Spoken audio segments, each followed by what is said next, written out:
আসসালামু আলাইকুম বন্ধুরা, সবাই কেমন আছেন? আশা করি ভালো আছেন। তো চলে আসলাম আজকে আমার বাবার বাড়ির নতুন একটা ভিডিও নিয়ে।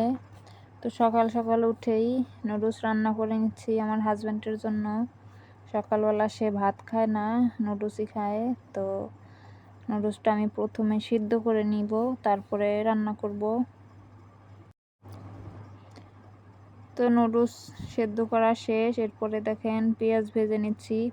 তো পেঁয়াজগুলোকে ভেজে নিব কিছুক্ষণ। এই যে দেখেন পেঁয়াজ ভাজা শেষ। এবার দিয়ে দিব একটা ডিম। ডিমটাকেও ভালোভাবে ভেজে নিব।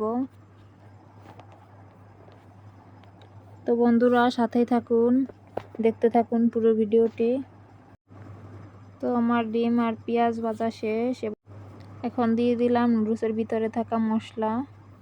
তো যেহেতু একজনই খাবে আমার হাজব্যান্ড, তার 2 প্যাকেট রান্না করলেই হয়ে যায়। প্রতিদিন তার জন্য 2 প্যাকেট নুডলসই রান্না করি। তো আমাদের বাসায় আর কেউ তেমন নুডলস খায় না। তো এরপরে আগে থেকে সিদ্ধ করে রাখা নুডলস আমি দিয়ে কিছুক্ষণ নেড়েচেড়ে ভেজে নিব। তো এই তো আমার নুডলস রান্না করা শেষ। এবারে নামিয়ে নিব। এই যে দেখেন খুব সুন্দর একটা ঘ্রাণ বের হয়েছে। এই যে নুডলস রান্না করা শেষ।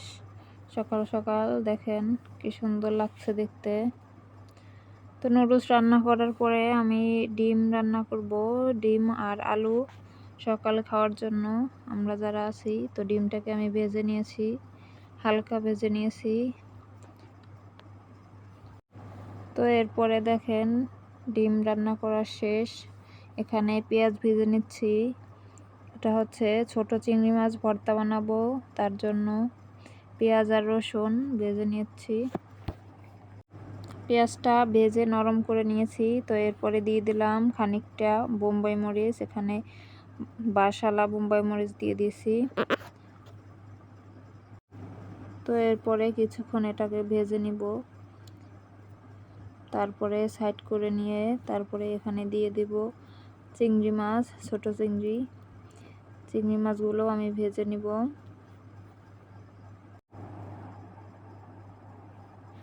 বরাবরই আমাদের বাসায় সবাই চিংড়ি মাছ ভাজি এবং ভর্তা খুবই পছন্দ করে। তো তার জন্যই বানাচ্ছি। আমরা হচ্ছে 2 জন মানুষ বাসায় আছি। তো 2 জনের এখানে যেটুকু নিয়েছি হয়ে যাবে। তো এই দেখেন আমার ভাজা শেষ। এরপরে ধনিয়া পাতা দিয়ে তারপরে হালকা একটু নেড়েচেড়ে নামিয়ে নিব। এগুলো হচ্ছে আমাদের এদিকে বিলাতি ধনিয়া বলে। তো ওইটা সবসময় পাওয়া যায়, 12 মাসই। তো ওইটাই দিয়ে দিলাম খানিকটা। তো আমার ভাজা শেষ, এবার নামিয়ে নিয়েছি। এই যে দেখেন ভর্তা, চিংড়ি মাছের ভর্তা। ভর্তাটা দেখেন অনেক লোভনীয় লাগছে দেখতে, খেতেও অনেক মজা হবে।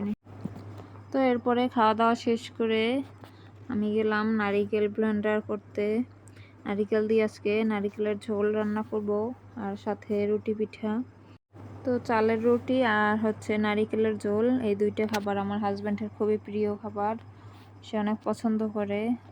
তো আমি পুরো নারিকেলটাই অল্প অল্প করে ব্লেন্ডারে ব্লেন্ড করে নিব, একদম মিহি পেস্ট করে নিব। এই যে দেখেন অনেক মিহি হয়ে গেছে। বর্তমানে হচ্ছে নারিকেলের অনেক দাম, 300-350 টাকা জোড়া। তো আমাদের এগুলো কিনতে হয়নি, আমাদের নিজেদের গাছেই হয়েছে নারিকেল। তো সেখান থেকে আমরা 2টা নারিকেল নিয়ে নিছি। তো ওইটাই ব্লেন্ডারে ব্লেন্ড করে নিয়েছি। এই যে দেখেন আমার সবগুলো নারিকেল ব্লেন্ড করা শেষ, একদম মিহি পেস্ট করে নিয়েছি। তো আমার মেয়েটা কিছুই খাচ্ছে না কয়দিন ধরে। তো সেদিন 1 প্যাকেট স্যুপ আনছিলাম, দেখি খায় কিনা আজকে রান্না করে। তো মেয়েটা সারাদিনে একটা ডিমও খাওয়াইতে পারি না ওকে, আর কিছুই খাচ্ছে না। মোবাইল দেখেও কাজ হয় না, কোনো কিছু দিয়ে আমি ওকে খাওয়াতে পারছি না। সারাদিন মেয়েটা না খেয়েই থাকে। তো আমি একটা ডিম ফেটিয়ে তারপরে দিয়ে দিছি। তো অনবরত নাড়তে হবে, না হলে জমাট বেঁধে যাবে। তো এখন সব মিশে গেছে। এই যে দেখেন স্যুপের কালারটা কি সুন্দর আসছে। তো মেয়েটাকে দিলাম, সে দেখেন কি করে, স্যুপটাও খাবে না। তো এত মজার স্যুপটা দেখেন কিভাবে হাত দিয়ে ঠেলে দিচ্ছে, খাবে না। তো না খেলে আর কি করে, আমিও চলে গেলাম মুরগি ধরার জন্য। তো এটা হচ্ছে মোরগ, এটা দেশি মোরগ।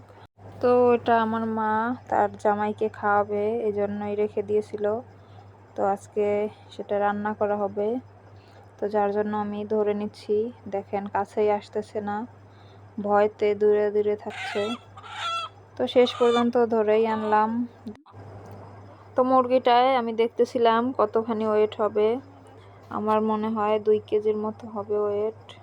তো দেখতেছি না যেন ছোট, কিন্তু ধরে দেখলাম না ভালোই ওয়েট। তো এই তো দেখেন মুরগিটা আমি কেটে নিয়েছি, দেশি মুরগি একদম ফ্রেশ। তারপরে দেখেন এদিকে আমার মা নারকেল ভেজে নিয়েছে।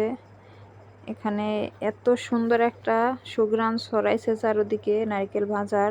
তো এরপরে পানি দিয়ে চুলায় বসিয়ে দিল, কিছুক্ষণ ফুটিয়ে তারপর নামিয়ে নিবে। তারপরে এই যে দেখেন মুরগি কষিয়ে নিচ্ছি আমি, এখানে সব ধরনের মশলা দিয়ে দিয়েছি, তারপরে কষিয়ে নিচ্ছি। তো এখানে সব ধরনের মশলাই দিয়ে তারপরে কষিয়ে নিচ্ছি, শুধু আদাটা পরে দিব আমি, আদাটা দেই না এখানে। তো কষানো শেষে দেখেন আমি ঝোল দিয়ে দিয়েছি। এখানে মুরগিটা যেহেতু অনেক বয়স হয়েছে, যার কারণে একটু ঝোল বেশি দিয়েছি, না হলে সিদ্ধ হবে না। তো এরপরে দেখেন আমার মা এখানে চালের রুটি বানানোর জন্য আটা সেদ্ধ করে নিতেছে। তো আটা সিদ্ধ করার পরে দেখেন আমার হাজবেন্ড আমাদের কাজে সাহায্য করতে যাচ্ছে। তো বলল আমাকে দাও, তো সে নিয়েই মাজা শুরু করছে, আটা মেজে দিতেছে ভালো করে। তো মাজা শেষে দেখেন আমি রুটিগুলো বেলে নিতেছি। তো যেহেতু আমরা মানুষ অল্প, বাড়িতে অল্প পিঠাই হয়ে যাবে, তো অল্পই নিয়েছি। তো বেলা শেষ আমার। এই যে দেখেন এখানে মা রুটি ভাজতেছে। তো এরপরে দেখেন আমাদের বাড়ির পাশে সেই ছেলেটা আজকেও এসেছে।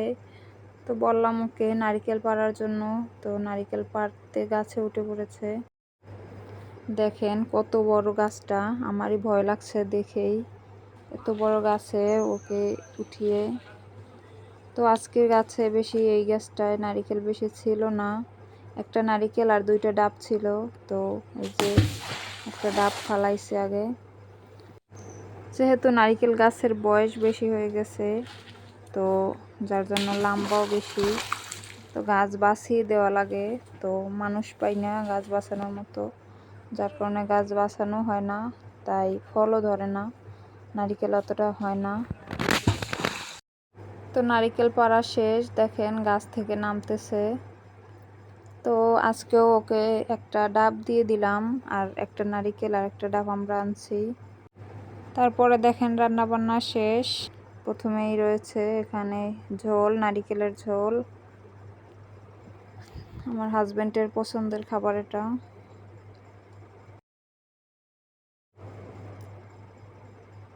তারপরে রয়েছে এখানে বুটের ডাল, মুরগির হাড় দিয়ে রান্না করেছি বুটের ডাল।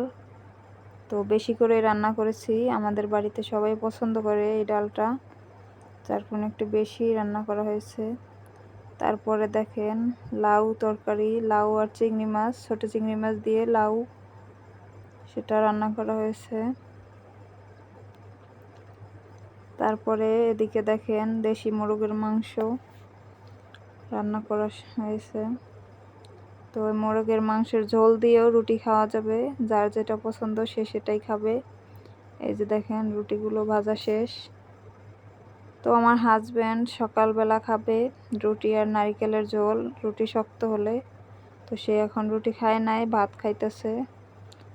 তো বন্ধুরা ভিডিওটি কেমন লাগলো অবশ্যই কমেন্ট করে জানাবেন। ভিডিওটি যদি ভালো লেগে থাকে অবশ্যই আমার চ্যানেলটি সাবস্ক্রাইব করে আমার চ্যানেলের পাশেই থাকবেন। ভালো থাকবেন সবাই।